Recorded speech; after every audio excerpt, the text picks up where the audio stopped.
ఆకాశం పచ్చగా ఉంది. అది కళ్ళు మింగిన బులుగు పేటీన్స్ కనిపించే కలరు. యాక్సెప్టెడ్. ఇంకా కూటమి మీద విషయం చిమ్మడానికి సిద్ధమా? సిద్ధం. పెన్షన్ ఇస్తున్నారా? మనలాగా సంవత్సరానికి 250 పెంచకుండా వచ్చిన వెంటనే పెంచారు. మరి మద్యం? మనలాగా కల్తీ మధ్యన ఎక్కువ రేట్లకు అమ్ముకుండా క్వాలిటీ మధ్య తక్కువ కాస్ట్కి అమ్ముతున్నారు. మరి ఇసుక? మనలాగా టన్ను వేలలో అమ్ముకుండా ఫ్రీగా ఇస్తున్నారు. మరి 3 సిలిండర్లు?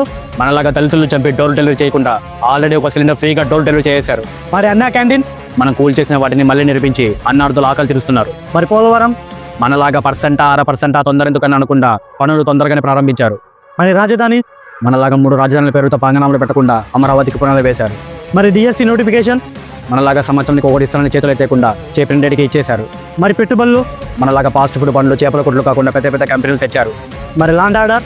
మనలాగా బూతులు మాట్లాడినోడికి పదవులు ఇవ్వకుండా తప్పు చేసేవాడు తమ పార్టీ వాడిన బొక్కలతో వస్తున్నారు. మరి అమ్మఒడి? మనలాగా ఇంట్లో ఒకరికి 13,500 కాకుండా పిల్లలందరికీ 15,000 జూన్ 15 ఇస్తున్నారు. మరి మహిళలకు ఉచిత బస్సు? స్వాతంత్ర దినోత్సవం రోజున ఆ పథకానికి స్వాతంత్రం కల్పించనున్నారు. పని, పథకం, పాలన మూడిట్లో ముందుంది కూటమి. ఇంకా మనం ఏం చేయాలి?